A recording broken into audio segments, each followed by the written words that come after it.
if you have any questions, if you have any questions, we'll be happy to assist you as well. So without further ado, I'll start with the land acknowledgements. So we would like to acknowledge the sacred land on which we at OCASI carry out our work. It is the traditional territories of many nations, including the Mississaugas of the Credit, the Anishinaabe, the Chippewa, the Haudenosaunee, and the Wendat peoples, and is now home to many diverse First Nations, Inuit, and Métis people. We acknowledge that Toronto is covered by Treaty 13, signed with the Mississaugas of the Credit, and the Williams Treaty signed with multiple Mississaugas and the Chippewa bands. We also would like to acknowledge that we are all treaty peoples, including those of us who came here as settlers, as migrants either in this generation or in generation past, and those of us who came here involuntarily, particularly as a result of the transatlantic slave trade. It is with great pleasure that I introduce you to Nicholas, who will be leading this discussion.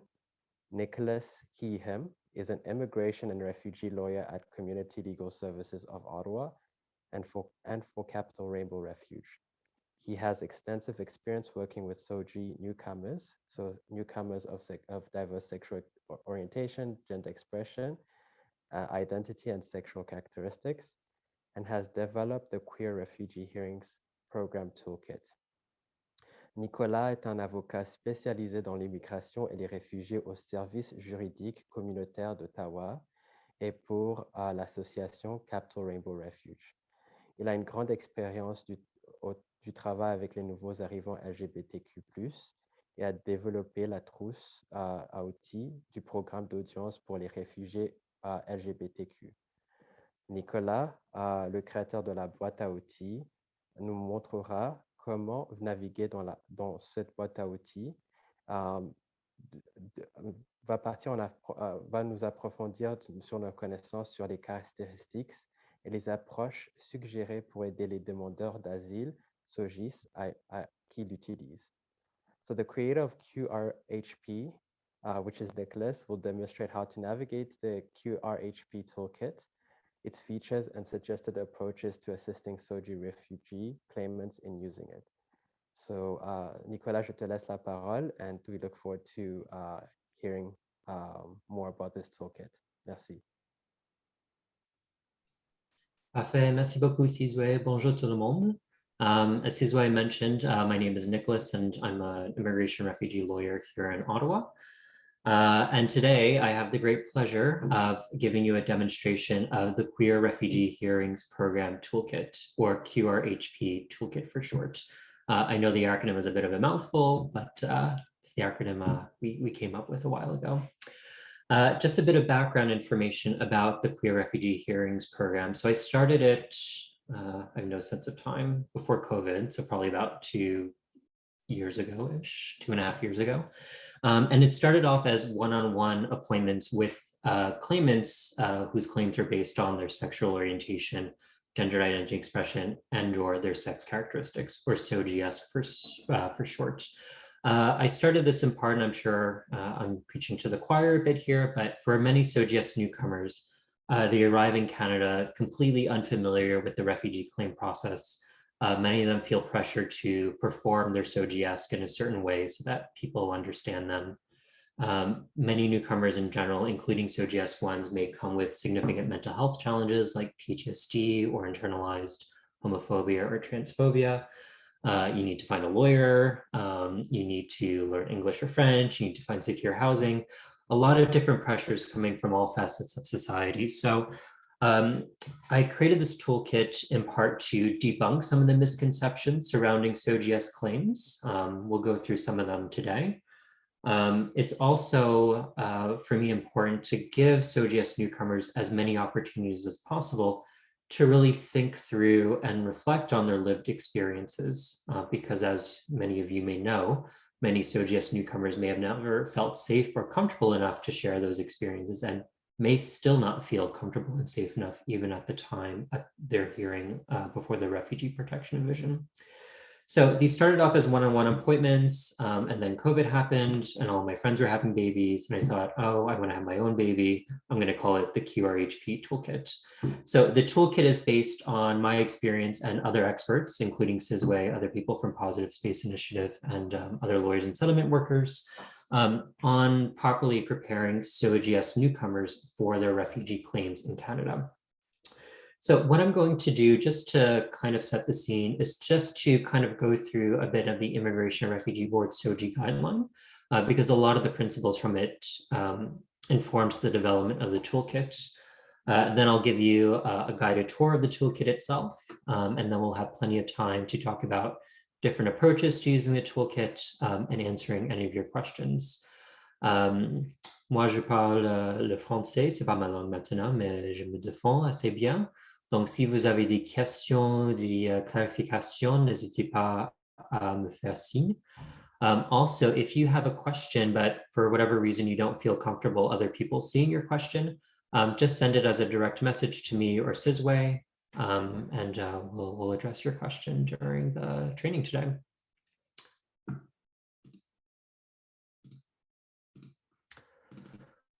Okay.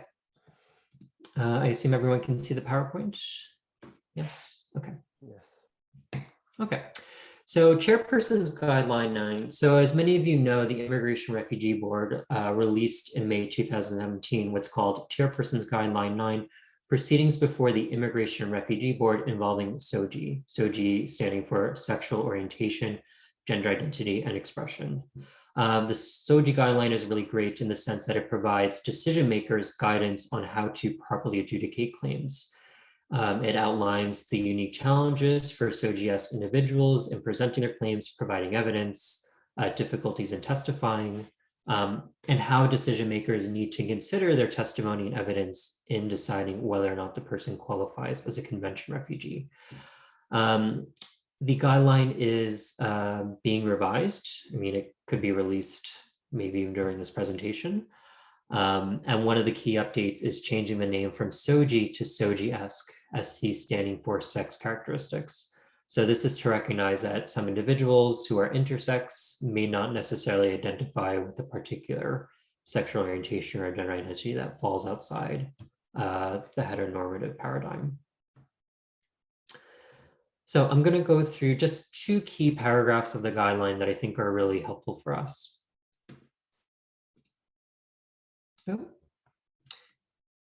So paragraph 2.6 of the current version of the guideline says, there is no standard terminology that adequately captures the diversity within and between the evolving concepts of sexual orientation and gender identity and expression across cultures and societies. One of the key things I noticed when the guideline came out in 2017 is the name of it. We're not talking specifically about LGBTQ individuals, but we're talking about SOGI or SOGI diverse.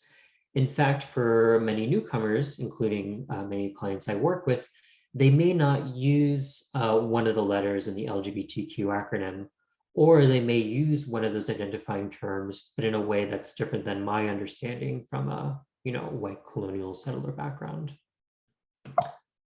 So why might some individuals not use terms like LGBT, gay, or even homosexual in preparing their claims or in testifying before the board?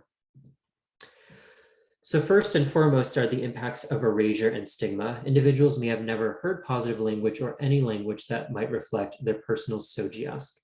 As such, they may have extremely limited experience putting their SOGIESC into words. So just as a quick example, several years ago, a refugee newcomer brought his friend to come and see me to prepare a refugee claim. Obviously, a typical question as a lawyer or a settlement worker is, why are you interested in staying in Canada? Why do you fear returning to your country? And he really, really struggled to just say out loud that he's a gay man or he is homosexual, in part because he still felt a lot of shame and discomfort surrounding his sexuality. But also he was from a country where homosexuality is highly taboo, or even just talking about sexuality is highly taboo. And when it came time for his hearing, we worked a lot together to build up his trust and comfort. We worked with a psychotherapist, but during the hearing, he would say things like, people like me are mistreated by the police or put in jail, or I don't want my family to find out about this problem, or the way I am is unacceptable in my country. So on one hand, the client was using vague terms to describe himself and his experiences, which could be considered a credibility issue. On the other hand, he was being vague because he just felt really uncomfortable saying out loud he's gay or homosexual or a similar word. And even though Canada has, I would say, a solid reputation for protecting LGBTQ people's rights, it doesn't mean it's necessarily a safe place for everyone, and people still feel uncomfortable disclosing their SOGIESC to others, including in a refugee claim hearing. People may also have some awareness or act out their SOGIESC, but not necessarily tie it to an identity term. So for example, I have some clients that had same-sex relationships when they were younger, but may not have necessarily tied that to a gay identity or an LGBTQ identity. I've had, not to generalize too much, but I've had many clients who understood when they were younger that they didn't identify with the sex assigned to them at birth. So they said, I knew I was more like a woman than a man, even though I was born male, or I was extremely effeminate, or people perceived me as very effeminate. But because they're from a country where you just never hear the term transgender or gender identity, it wasn't until they arrived in Canada, and sometimes even after their refugee claim hearing, that it finally clicked that the way they've been feeling for most of their life is equivalent to being a transgender individual. Also in Canada, we focus a lot on identity terms to describe our SOGIESC, and that just may not be the case in other countries. So actually I had a client maybe about 2 or 3 weeks ago, and I asked her, how do you identify? Is it lesbian, bisexual, another term? And she kind of just like shrugged and exacerbated and said, I don't know. I know I'm attracted to men and women, but I don't know if that means I'm bisexual or lesbian or something else. And it was really important to validate, her understanding of her sexuality, the fact that she doesn't have to tie it to an identity term, even though that's generally how we understand each other's SOGIESC here in Canada. So again, people may be a SOGIESC individual without necessarily espousing a certain identity marker. And the third reason, which is I think actually one of the most interesting ones, is people may use the term gay or LGBT or LGBTQ, but it means something different to them. So as a very quick example, I once read this federal court decision involving a gay man from Nigeria, as described in the decision. And during his refugee claim hearing, the board member said, how did you learn your father was killed? And the claimant said, my girlfriend told me my father was killed. Kenneth told me my father was killed. My girlfriend, Kenneth, told me my father was killed. And the board member said, wait, this doesn't make sense. On one hand, you said your girlfriend told you. On the other hand, you said Kenneth, who was it? And the claimant kept giving similarly mixed responses. And ultimately, the claim was refused in part based on credibility. And the federal court upheld that part of the board member's decision, saying, this was a reasonable conclusion. The claimant had every opportunity in the world to clarify who told him his father was killed. And in fact, in many parts of Nigeria, for those of you familiar with Nigeria, there are many different languages and many different ethnicities and cultures. And in some parts of southern Nigeria, the way people describe themselves and their partners is based on multiple dichotomies. So for example, in Canada, we generally use two, our gender and the gender or genders of people we're attracted to. So if I say I'm gay, you probably understand that to mean that I identify as a man and I'm attracted to other men. But in some parts of southern Nigeria, it's not just your gender and your partners, but it's also socioeconomic status, language, and education. And in fact, in some parts of the country, they use the word kawa, which roughly translates to girlfriend, to describe their same-sex partners. So for this claimant, I don't know exactly where Nigeria he was from, but he may have been using the word girlfriend to generally describe his same-sex partner. I've even read surveys where men identifying as men describe themselves as lesbians, even though they're attracted to other men. So it's all to say that the way people understand, one of the letters in the LGBTQ acronym may understand it differently than us. Okay. Also, if I'm going too quickly, feel free to let me know to slow down. Okay. The second thing I wanted to mention is this paragraph here, paragraph 3.1. Depending on factors such as race, ethnicity, religion, faith or belief system, age, disability, health status, social class, and education, individuals with diverse SOGI recognize and act on their SOGI differently. An individual's self-awareness and self-acceptance of their SOGI may present as a gradual and nonlinear process. There's no standard set of criteria that can be relied upon to establish an individual's identification as an individual with diverse SOGI. So I think when we read this, it makes sense, but in application, it's a little more challenging, at least for some decision makers. Essentially, this paragraph comes from what are called the stage identity models. And it's basically this idea that a person comes to realize and understand and define their SOGIESC in a very linear fashion.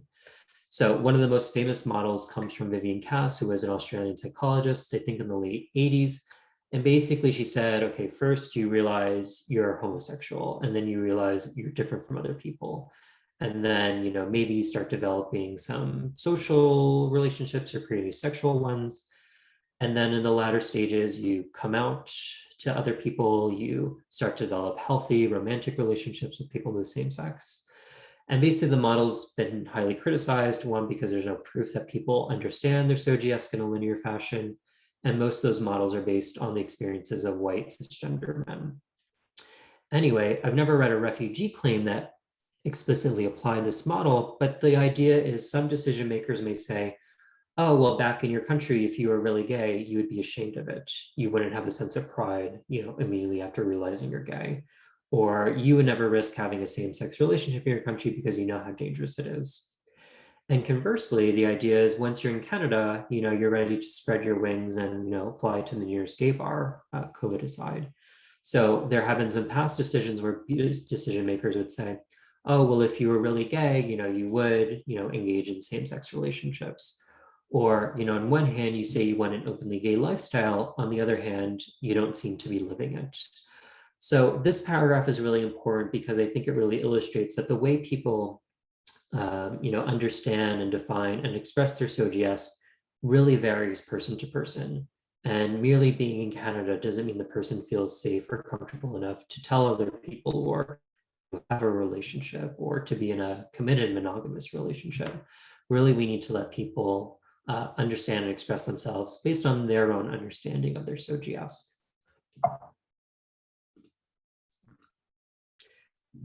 And this chart here kind of illustrates that there are all these intersectional factors that influence the way people understand their SOGIESC. So with all that said, let's show you the toolkit. So again, I developed this in part to keep in mind those principles from the SOGI guideline and to really make sure people don't feel pressured to present their claim in a certain way just to win, because obviously that's a very real pressure. Okay, so this is the homepage of the toolkit. You see here the link is capitalrainbow.ca/QRHP. And the toolkit is fully available and functional in 4 languages: English, French, Spanish, and Arabic. On the homepage here, you can click to change the languages.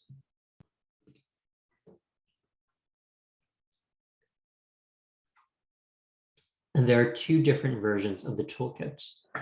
The first version on the left-hand side here is what we call the downloadable QRHP toolkit. So this is the content of the toolkit in downloadable Microsoft Word documents. So this may be suitable for someone that doesn't have a strong internet connection, or maybe they don't feel safe accessing the web page on their phone or on their computer, especially if they're living with other people who don't know about their SOGIESC. Or maybe they just want some parts as Microsoft Word documents, and then maybe they'll use the interactive version, which I'll get to shortly. So basically you click on that button up here. This explains the features, some disclaimers. You can download the entire toolkit as one Microsoft Word document. Heads up, it is a lot of pages. or you can download the toolkit in the different sections. Now, the other version of the toolkit, which is the more interesting one, in my opinion, is the online interactive QRHP toolkit. So it's this button here. I don't know if you can see my mouse, but this button here on the right-hand side. Okay. And it's the same content as the downloadable version, but as I'll show you in a second, there are some really neat features with it. I'm just going to put a username and password I registered beforehand. Okay, when you log on, you'll first see this introduction page. So this just explains what the interactive version of the toolkit is, the meaning of SOGIESC, and how to use the toolkit. Something that was really important to me was to keep this to as low of a literacy level as possible. So we really tried our best to keep this in plain and simple language. And then there are several sections of the toolkit. Okay, so section 1, I won't read through everything, but section 1 is the refugee claim process. So this explains the process of claiming refugee protection in Canada from start to end. So where do you claim? What forms do you need to fill out? Who will be at your hearing? What happens at your hearing? And what is the board member actually deciding? What are the different decisions the board member may make? Section 2, so I'm just clicking on the buttons up here, is credibility. So by credibility, I mean whether or not the decision maker believes the claimant when they say they're SOGIESC, or that they've experienced persecution in their country because of their SOGIESC. So section 2 explains the concept of credibility and some examples where credibility concerns may arise. So inconsistent answers, answers that do not make sense, and omissions. This section also explains what are considered inappropriate credibility concerns. So again, the example I brought before, where a decision maker says, I don't believe if you were gay, if you really were gay, you would be in a relationship with a man. That would be considered an inappropriate credibility finding. Section 3 is the questionnaire. I will get back to this in about 2 or 3 minutes. Section 4 is gathering evidence. So this section explains some typical pieces of evidence that claimants may consider providing. Obviously, especially in a SOGIESC claim, there may not be any evidence other than the person's basis of claim, so their narrative and their testimony. But this goes through some evidence that people should consider providing and what the federal court and SOGI guidelines say about these pieces of evidence. So letters of support, witnesses, evidence of relationships, mental health reports, medical evidence, and police reports. Section 5 is a super important one, frequently asked questions. So these are questions I get all the time, and I imagine you do too, on the refugee claim process and expectations. This section is divided into 3 topics. So questions on procedure. Okay, so for example, can I claim refugee protection for more than one reason? So question 4, you can click this arrow button and the answer will appear below. Subsection B is on credibility. So for example, what's a good one?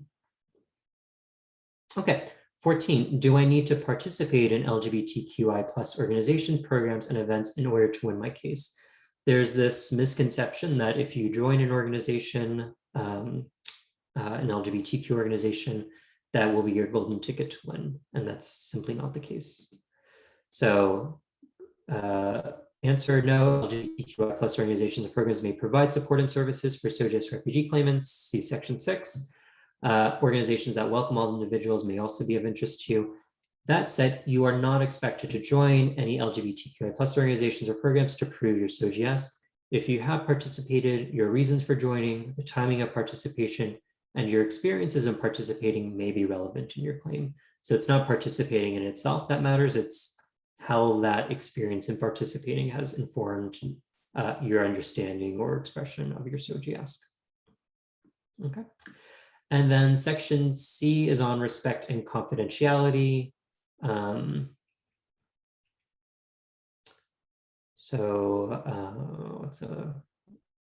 Okay, so here's a pretty complicated one. So my spouse or partner is uncomfortable with my sexuality. Do they have to be present while I answer questions? So for a lot of the FAQ, it really depends. And something I'll mention at the end of this presentation is this toolkit does not replace proper legal advice or proper legal representation. But if your spouse or partner is making a refugee claim with you, then as a co-claimant, they do have the right to be in the hearing room. In some circumstances, your spouse may agree or partner may agree to be outside of the hearing room if they agree to that. In some circumstances, if you don't feel comfortable making a refugee claim with them, in part because you don't want them to hear what you're going to say, then you may need to consider separating your claims so that you can fully present your own claim. Section 6 is on resources. So I'm just jumping to C here. So organizations supporting SOGIESC refugee claimants. This is, I don't know if it's really all, but it's a comprehensive list of all programs and organizations in Canada that provide services specifically to SOGIESC newcomers. So obviously there are other organizations that provide services more generally to SOGIESC people. And this is divided by location. So most of you are probably in Toronto. Let's just say Ontario, Toronto, and keywords. So settlement support groups. Okay.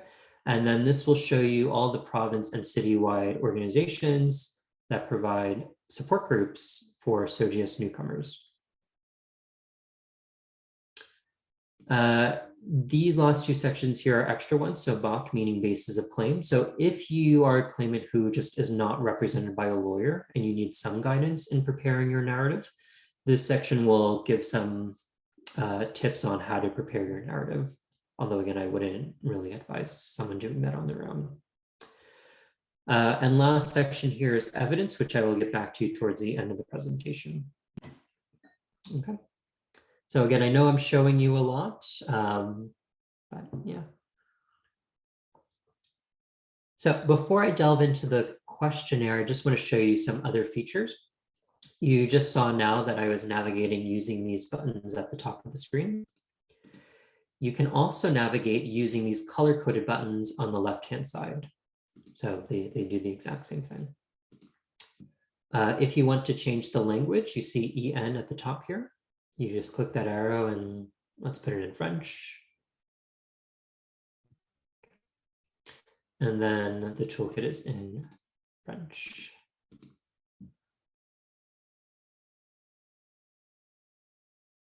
Oh, go back to English. Okay. This button on the left-hand side, the little finger with the person running, this is an exit button. So if you are using the toolkit and for whatever reason, you no longer feel safe enough using it, maybe you're afraid someone's going to peek at your phone or laptop, something like that, you can click this button and it will immediately take you out of the toolkit to a news agency's website. So if you're going through the questionnaire, which I'll show you next, anything you just typed will not be saved. But for me, this was really an important feature because for many of my clients, and I'm sure many other SOGIESC newcomers, they may be living with people that aren't aware of their SOGIESC or may not be aware that they're even making a refugee claim. Okay, now let me show you the fun parts.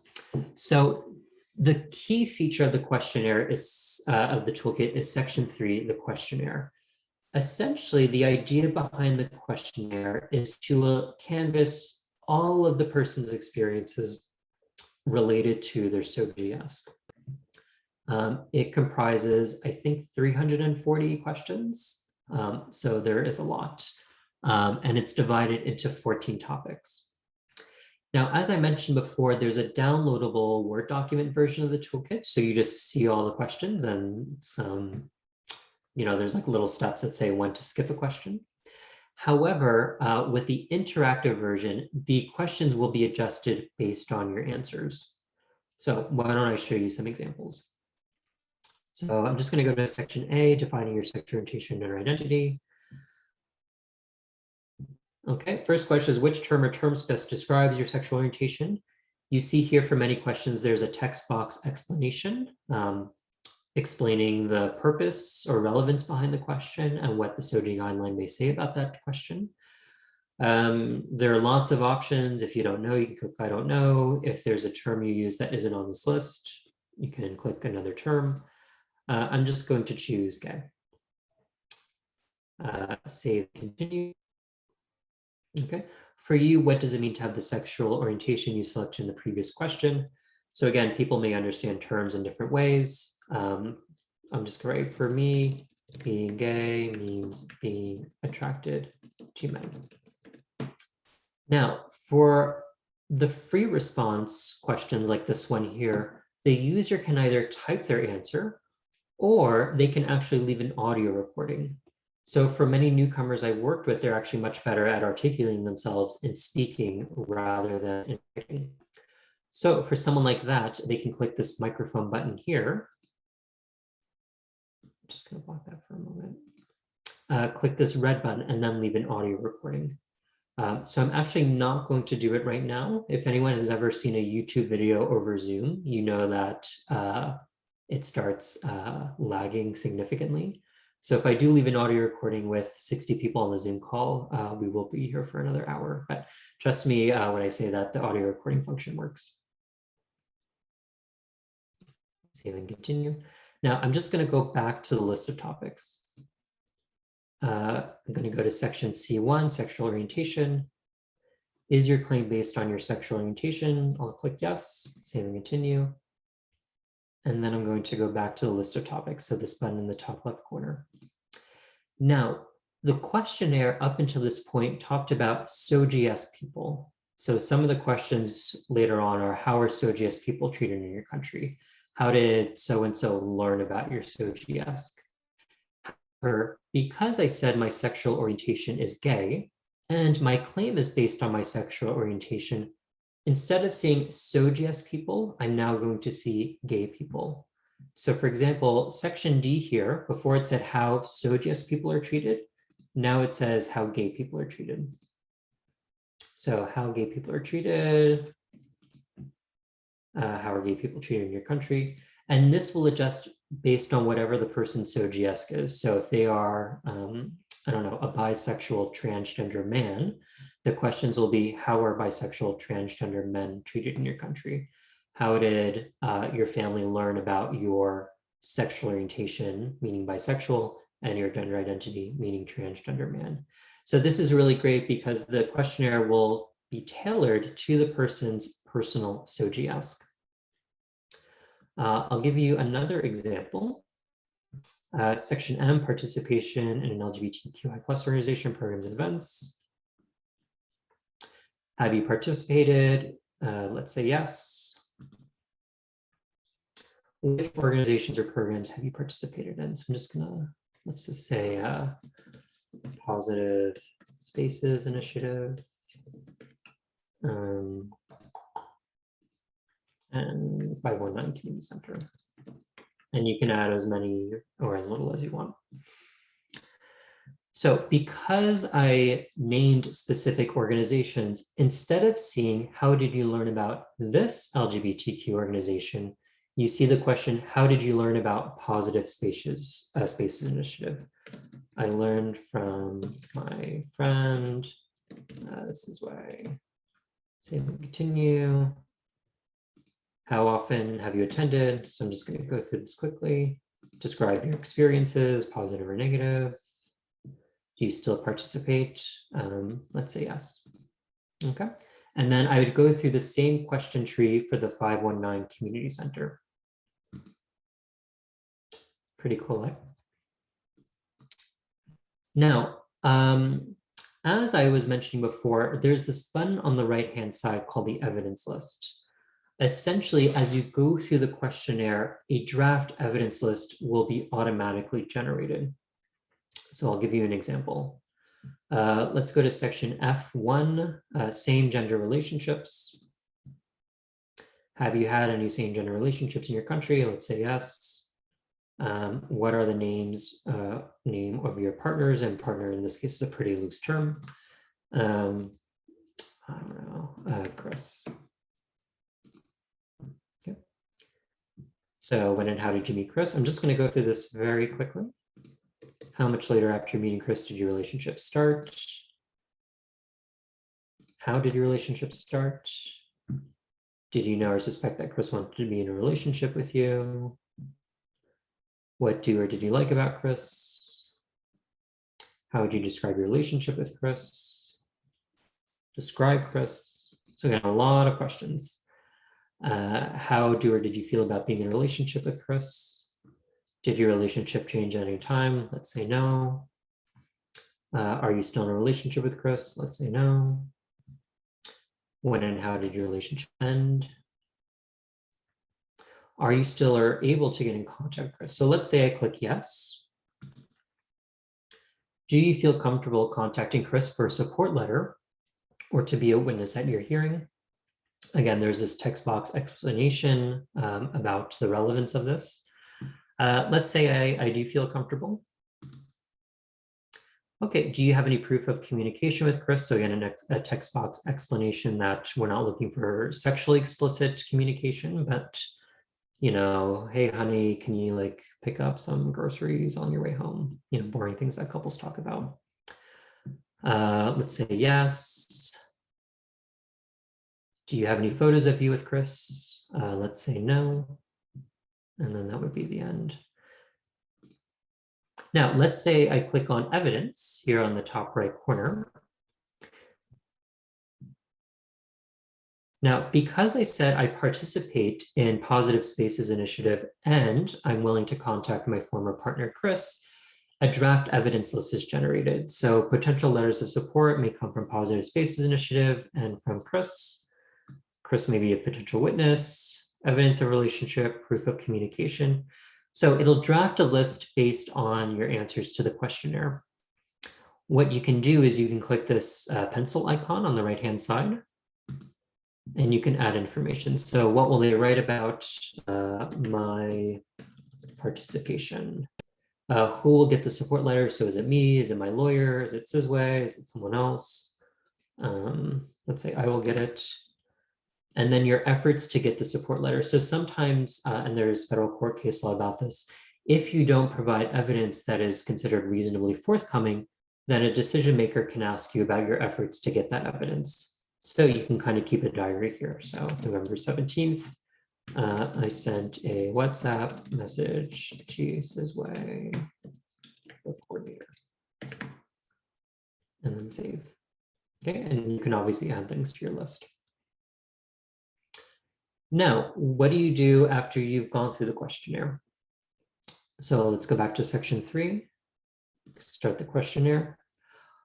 Once I've gone through either the whole questionnaire or parts, you don't have to finish it. There are 2 different things you can do. You can click See My Answers. And if you do that, it'll basically give you a print layout of all the questions and the answers to any questions you provided. So from here, you can, print a PDF or print it.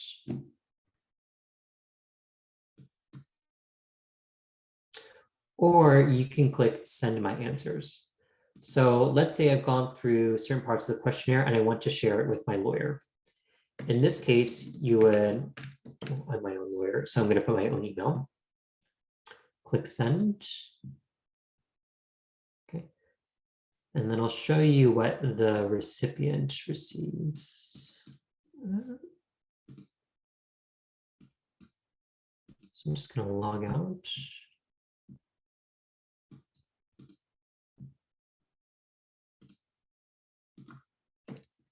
So the other thing to know is if someone sends you their questionnaire and evidence list, do you also need an account? But for any user, and this is really important to me, you don't have to put your actual name to register or to create a username. So I log on as the lawyer, and my first screen is actually the list of my clients who sent me their questionnaire. So in this case, username Hersh and I test 2 sent me their questionnaire so I can see their responses. In this case, I only answered a couple of questions. Okay, all these are blank since I didn't fill them in. And then after I see that, I can talk to my client about revising their questionnaire or other things related to their case. So that is the toolkit in a nutshell. Basically, the way I've been using it with my clients is depending on, again, their level of technological savviness and obviously their level of comfort. Some of them, I go through the questionnaire with them to start, just to show them the layout and how it works. And then I tell them go through as much or as little as the questionnaire as you can, then send me your answers. And then from that, I will use that to prepare your narrative, or I may use that for our further in-person or virtual interviews. For some clients, again, I didn't go through every topic, but some may be exceptionally difficult for them. For example, the sections on events of persecution in their home country. If I have a client who I don't think it would be a good idea for them to work on that alone, I may tell them to just skip those sections, and then we would work on them together, with a therapist or a support person in the room, depending on their needs. And again, so I use this to prepare their narrative. We go through the evidence list that's generated to see if it's actually relevant or not to them. But if anything, it's just a great tool for people to know what to expect at their hearing, because a lot of those questions are similar to ones that a board member may ask them. So with that said, are there any questions or things you'd like me to go over again? Feel free to just post in the chat.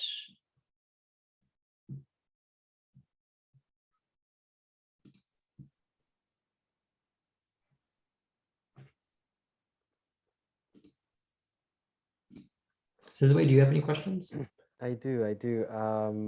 I'm very interested. I really like, I'm a fan of how interactive the design of the toolkit is, and the fact that you've considered the experience of a refugee asylum seeker, like you've taken safety into account and also accessibility. So I noticed that it's in different languages, and we talk about terms that are interpreted differently. I wanted to know how you went about, how was your experience going, translating translating or adapting certain terms to meet the context of perhaps Arabic speaking or Francophone speaking people? Yeah. Mm-hmm. Yeah, that's a great question and definitely a big challenge. So first of all, even just putting it in plain language in English, there's a balance between using some terms to make the toolkit accessible without overly complicating things. So just as a simple example, we talk a lot about SOGIESC, but I rarely met a client who knew what that or SOGI meant. So, explaining what SOGIESC means was in itself something that, we had to really think through. And then translating those terms for sure was really important. So we did work with a professional translator, but I also got newcomers, so just newcomers who know those languages, to go through the entire toolkit, including those read-only sections and the terminologies, to see if it makes sense to them. I would say Arabic was probably the most challenging one, but I do feel confident that it is understandable to users who know those languages. But yeah, translation was for sure a challenge. I see some things popping up. Could at this website be registered? So again, so users going through the refugee claim process, they don't need to send it to their lawyer. They can send it to their settlement worker, their friend, someone who's helping them with their claim. But it's also just really important, again, to highlight that this doesn't replace the work of a lawyer. So again, there may be some specific things in your claim that the toolkit doesn't canvas. You may need legal advice on certain situations that isn't really addressed in the frequently asked questions section, or the question may really depend in part on your circumstances. The toolkit doesn't actually check, for inconsistencies or omissions or things like that. And it only focuses on questions related to credibility. So there are other requirements for refugee protection, It's just that credibility tends to be the only issue in most refugee claims, including SOGIESC ones. But yes, absolutely. Like I know many settlement workers that have been using the site. Mhm. Zach Wang, I see your hand is raised. Yes, thank you. I think is related to the question you were mentioning about. As Nicholas was mentioning, all the languages the website was offering. I was just wondering if you are interested in getting it into Mandarin, because I feel like I speak Mandarin. That's my mother tongue. So I guess I was also wondering if you need some help in translating into Mandarin. I'm interested, but I don't know what the qualifications will be needed for that role. But if you ever need it, I want to offer my help getting it into Mandarin. I think it will benefit the Mandarin speaking population as well. Sure. Yeah. Thank you, Zach. Yeah, just send me an email directly. There's definitely interest in translating this into Farsi and Mandarin and a couple of other languages. Yeah, I mean, we're trying to do this to make sure obviously the translations are accurate, but as Sizwe was alluding to, making sure the terminology in the translated languages is accessible for claimants. So certainly working with professional translators and newcomers who know those languages would be critically important. But yeah, we're definitely interested. Just the translation for sure also took up most of the funding, especially considering the size of the content. But yeah, and also there is a PowerPoint slide with my email on it if people have questions for me, and I'll put it in the chat as well. There are some questions in the chat as well, Nick. So one question is, what feedback have you received from refugee claimants and lawyers who have used the toolkit? And secondly, why would you suggest not to do this without a lawyer when preparing for the hearing? Yes. I don't think I suggested using the toolkit without a lawyer. I was saying that the toolkit, I think, just provides extra opportunities for people to prepare their claims and think through their stories and evidence, especially since a lot of lawyers work on legal aid certificates and they may be limited in the amount of time they can spend with their clients. But no way am I suggesting that the toolkit replaces a lawyer, a competent lawyer. And sorry, the next question was, what feedback have I received? The feedback has largely been pretty positive. That said, we haven't done like a fulsome survey yet, and the toolkit was only released a couple months ago. Something that I personally see as a bit of a challenge is, as much as we've tried to make the toolkit as accessible as possible, I do think it requires some bit of explanation. For some of my clients, it's really hard for me to just send them the link and say, have at it. But once I've kind of shown them how to go through the toolkit, similarly to the way I've done it today, and we go through some questions together, then for some of them, they feel comfortable going through the toolkit on their own, again, depending on the topic. That said, we will be doing different forms of feedback probably early next year. And something really important to me is to do it, I guess, kind of like in a double blind way, if that makes sense. Just because I get the impression that when I ask newcomers directly how they find it, they may be telling me it's great, I love it, I have no complaints, because they're afraid of hurting my feelings. At least that's, I'm like, well, thank you, but I know it's not perfect and it's okay to tell me otherwise. So we're thinking through, and if people have suggestions about how to elicit that feedback in an honest way, definitely let me know, because we will be canvassing that early next year. Thank you. Zachary, I don't know if we managed to answer your question. I think maybe you have, Nick. I think Zachary was asking if the toolkit gives insight to clients on what identity language to use or not to. And I guess you just talked about feedback and getting a sense. Yeah. Yeah. So again, if you, I can go back to it. Just give me 1 second to log back in. So again, one key thing that I really try to emphasize in the toolkit is to allow claimants to identify however they want to identify, irrespective of my or someone else's understanding of their identity marker. So let me go back to share screen.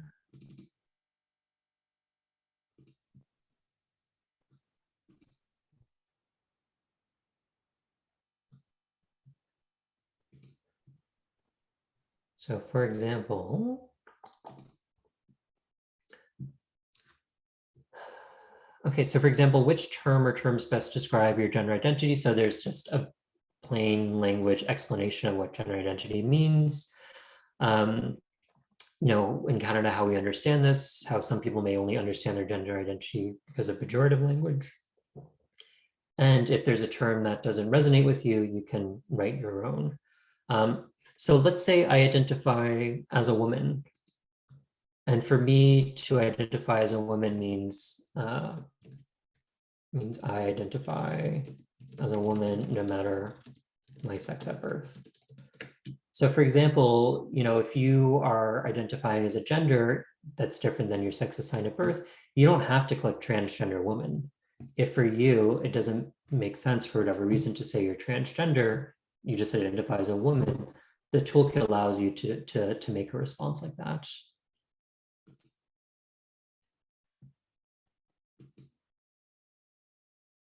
So hopefully that makes sense. You know, as another quick example, I have many clients who say they're bisexual. For some clients, that means they're attracted to both men and women. For other clients, it means, you know, at one point they were maybe married to someone of the opposite gender, but they really only are attracted to people of the same gender. And it's important to know that both of those interpretations of the word bisexual are valid. A last question, I won't say a last question, I think there might be many, but That's fine. there was, I guess the IRB was looking for written recommendation on the gender guidelines. And for people on the call, just wanting to know, wants to get your take is, what are some calls to action that you think or that we should keep in mind, especially when the IRB are perhaps reviewing these guidelines, you know, from more of an advocacy standpoint, but what are some ways, what is your take on that in terms of what are some things that we should keep in mind, or if there's a call to action, a possible call to action in the future, what is something that we can take and reflect on? Yeah, just to are you talking about the gender guideline or the SOGI one or both? Both, actually. Both. Yeah, because they're reviewing both of them.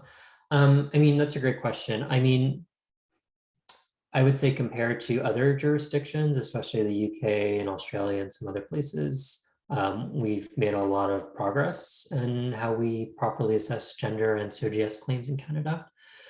I actually find, well, I mean, the gender guideline needs a lot of work.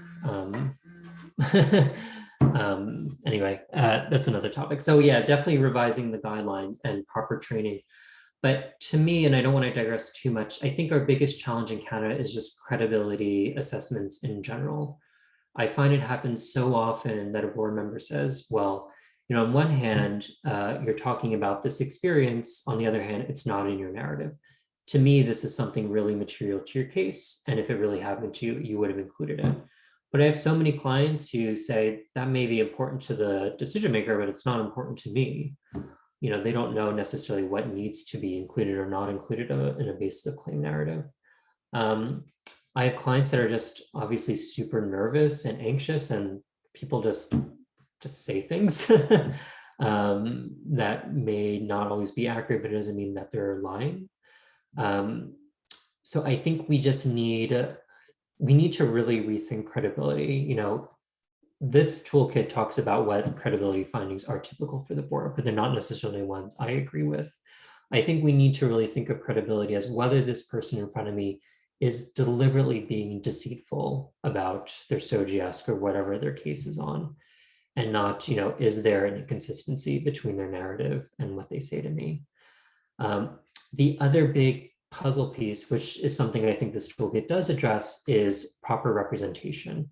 So it happens quite often where claimants have not thought introspectively about these questions, or they may have heard from someone, you know, I need to say I'm bisexual in order to be accepted, or I need to join an organization to be accepted. And understandably, people want to win their refugee claims, so they feel this pressure to, you know, perform or do certain things to win. But it's important to get proper guidance on how to prepare their narratives and prepare their evidence. And I've seen it happen many times where, you know, someone comes to see me and I believe they're telling me the truth, but for one reason or another, they made mistakes in their story, or maybe their lawyer didn't prepare them enough.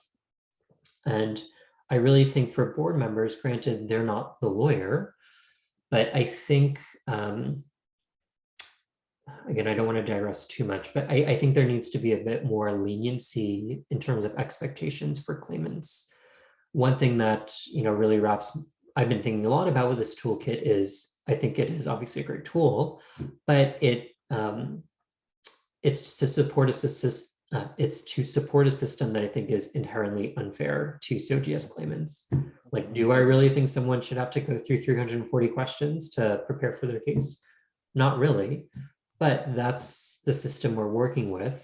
And until that system can be changed, what are the ways we can slowly break it down? You know, again, not having people feel pressure to conform to societal expectations here, while still meeting those credibility standards that need to be changed, if that makes sense. Yes. So it's a lot of work, I think, not only on the IRB's, well, it's mostly the IRB's part, but also for us as advocates and how we present cases to the board and how we defend our clients and advocate for them. Thank you. And I think a last question, is there a support feature on the toolkit? For instance, if people had questions about the questions, can they send you that question? Yeah. Well, I mean, my email, well, it's on the PowerPoint first of all, but also on the homepage of the toolkit. So if you have questions, technical ones or something else, you can certainly always email me. And as I mentioned, we're going to find a way to canvass people's feedback and experiences on the toolkit, probably in 2 or 3 months. Okay.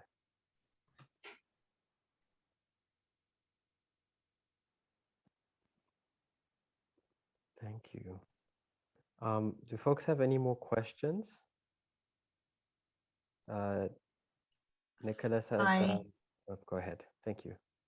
Can I just say something? I speak Farsi. I'm just offering any support you may need for the language. I work with settlement agency. Okay, thank you. Just in case if you don't have, you know, I can volunteer times, of course. Oh, well, thank you. I really appreciate that. As I mentioned, Farsi was one of the languages we've been asked to translate to. So yeah, if you can definitely send me an email, I'm happy to reach out and take advantage of your time, I guess. For sure, for sure.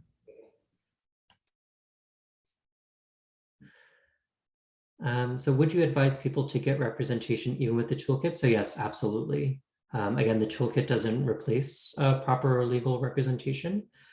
And again, lawyers, you know, I've canvassed them as well. Many of them use the toolkit in different ways. So for some of the more inexperienced lawyers, some of them have actually just been sitting with the questionnaire and just going through each of the questions with their clients. So it's just helpful as a questioning guide. And again, people may do the questionnaire on their own and then send their answers to their lawyer and use that for further preparation.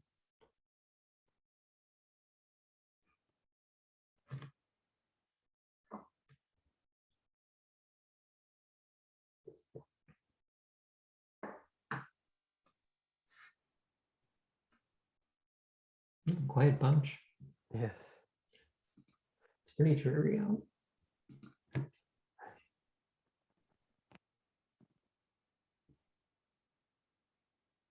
So Nicholas has left their contacts on the chat.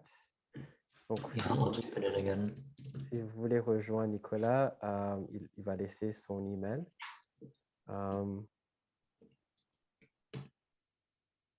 And with, I don't know if your slide can the tool, sorry, we have another message. chat. I'm just looking through the different questions, if there's any outstanding ones. Can the tool be shared widely through our networks? Yes, you just said so.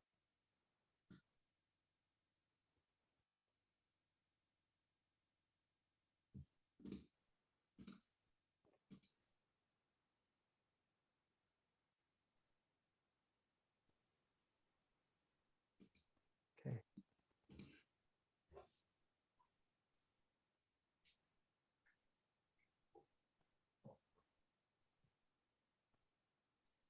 Okay, I mean, I'm happy to stay on a little longer if people want to chat, but yeah, thank you so much for having me. I hope everyone found this to be I hope everyone will find this to be a helpful tool. I have a message also, I guess. They said, can we refer clients to you for further legal assistance? Yes and no. I work at a community legal clinic in Ottawa. So generally we can give legal advice sometimes to people outside of Ottawa. But in terms of representation, it depends on a few different factors. But certainly if ever you have questions or need some type of assistance, either I can help or I can refer you to someone that can help you.